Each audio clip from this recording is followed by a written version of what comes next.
കോട്ടെ വാലിബൻ കണ്ടുകൊണ്ടിരിക്കുകയായിരുന്നു. ഈ പടം കാണാൻ വരുന്നതോട് പറയാനുള്ളത് നിങ്ങൾ ഭയങ്കര മറ്റേ മാസ് പ്രതീക്ഷയെന്ന് വെച്ച് വരണ്ട. ഇതൊരു താളത്തിന് ഇങ്ങനെ പോകുന്ന ഒരു സിനിമയാണ്. 2 ഫൈറ്റ് സീനുണ്ട്. ഫൈറ്റ് സീന് നല്ല രസമുണ്ട് കേട്ടോ. ഒരു നൈസായിട്ടുള്ള ഫൈറ്റ് സീൻ, ഈ പൂ പറിച്ചൊക്കെ മാറ്റൂല എന്ന് പറയും പോലത്തെ ഒരു ഫൈറ്റ് സീൻ, അതെനിക്ക് ഭയങ്കരമായിട്ട് ഇഷ്ടപ്പെട്ടു.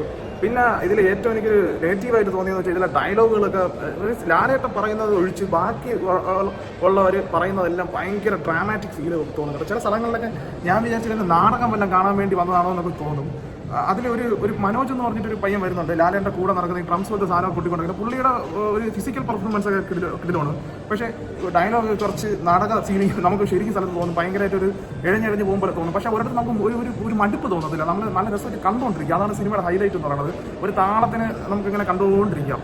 പിന്നെ ലാലേട്ടൻ്റെ എന്ന് വെച്ചാൽ പുള്ളിയുടെ പെർഫോമൻസ് പറഞ്ഞിടത്തെല്ലാം സെറ്റാണ്. ഫൈറ്റ് സീനെല്ലാം പുള്ളി നല്ല ഫിസിക്കലി നല്ല രീതിയിൽ ചെയ്തിട്ടുണ്ട്.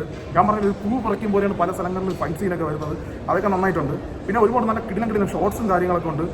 ഈ രാജസ്ഥാനിലെ പഴയ ഒരു മരുഭൂപ്രദേശത്തൊക്കെ വെച്ചുള്ള സംഭവം സീനൊക്കെ ഭയങ്കര രസമായിട്ടുണ്ട് കേട്ടോ. അതൊക്കെ കാണാൻ വേണ്ടി തന്നെ ആ പഴയെന്ന് വെച്ചാൽ ഗ്രാമത്തിൻ്റെ ഒരു കാഴ്ചകൾ, അവിടുത്തെ ജനങ്ങൾ, അവിടുത്തെ ആ ബാക്ക്ഗ്രൗണ്ട് സംഭവങ്ങളൊക്കെ നന്നായിട്ട് ചെയ്തിട്ട് വെച്ചിട്ടുണ്ട്. പിന്നെ ഉള്ളത് ആ ഒരു BGM നല്ല എടുപ്പുണ്ട്, അത് കേൾക്കാൻ തന്നെ ഭയങ്കര രസമാണ്. അത് കേട്ട് ഇങ്ങനെ ഇരിക്കാൻ നല്ല രസമാണ്. പിന്നെ ഒരു താളത്തിന് പോകുന്നുണ്ട് പടം. ഈ പറഞ്ഞ ഫസ്റ്റ് ഹാഫിൽ ലാലേട്ടൻ്റെ എൻട്രി തിയേറ്റർ കുരുങ്ങിയാന്ന് വെച്ചാൽ കുഴപ്പമില്ലാത്ത രീതിയിൽ ഒരു രസമായിരുന്നു. ഒരു തീ എന്നൊക്കെ വേണമെങ്കിൽ പറയാം, ആ രീതിക്കുള്ള ഒരു മേക്കിംഗ് ഉണ്ടായിരുന്നു. പിന്നെ ഇനി ഇൻ്റർവെല്ലിന് ശേഷം എന്തോ വലിയ സംഭവങ്ങളൊക്കെ നടക്കാൻ പോകുന്നുണ്ട്.